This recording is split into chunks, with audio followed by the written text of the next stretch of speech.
what happens when you have multiple neighbors, and by definition, relationships with neighbors are very complicated.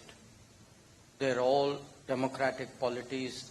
Governments will change. There will be political debates in their country. Often we will be the center of those debates. It's natural. We are a big country. So we have to expect and plan for and build into our policy making an expectation that there will be changes, some more organic, some more disruptive in our neighborhood. How do you then deal, how do you stabilize? Because I'm now de-risking the neighborhood. Okay. You do that by creating the factors of stability. If two countries are linked by, let us say, a power grid, actually you have secured both ends. One is a producer, one is a customer, both have an interest in keeping it going. If you have a fuel pipeline, the same logic applies. If you have more trade, if you have more tourism, let's say, take Bangladesh. I mean, there's a lot of medical tourism which happens out of Bangladesh. Okay, the patients benefit there, the industry benefits. So the whole point is, for the last 10 years when we've been talking about neighborhood first, the entire exercise is about making sure that there are so many connections in so many domains which are so indispensable, which are so deep, which are so central to everybody's calculation, that the factors of volatility get relatively diminished. So whatever happens finally, people will say, okay, we may have those differences, but there's that reality out there. And I think that's good for us. Are you seeing that happen in Bangladesh with the interim administration? People are talking about extradition requests to...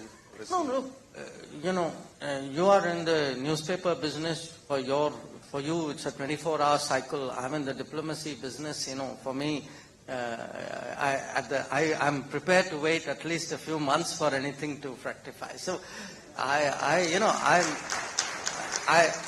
think I would not be in a hurry to call out situations. And look, I'm not saying that to be evasive or diplomatic. I mean, I urge you to look, for example, at our relationship with Maldives last year.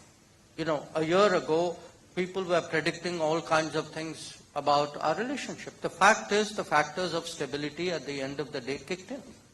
Look, let me tell you one thing. Our neighbors eventually do know when COVID happened, they got their vaccines because of us. When Ukraine conflict happened, many of them got their fertilizers and their food grains because of us. When, difficult situations happen, ask Sri Lanka. I mean, had Sri Lanka waited for the IMF to deliver, God only knows what would have happened. The fact is, we stepped in much faster, much less conditional, and in much larger volumes. So, at the end of the day, the neighborhood today knows the reality. And I think it's important, look, if we invest in the neighborhood and the neighborhood invests in us, I guarantee you this would be a far more stable, predictable, resilient region. Because I expect this is going to be a very choppy decade. We're going to, because we have two big problems, don't think that's the end of it. We're still in the first half of the decade. So, if you are going to prepare for a very choppy existence, everybody is looking for ways of securing themselves. And these are ways of doing so. So, I think they value it as well.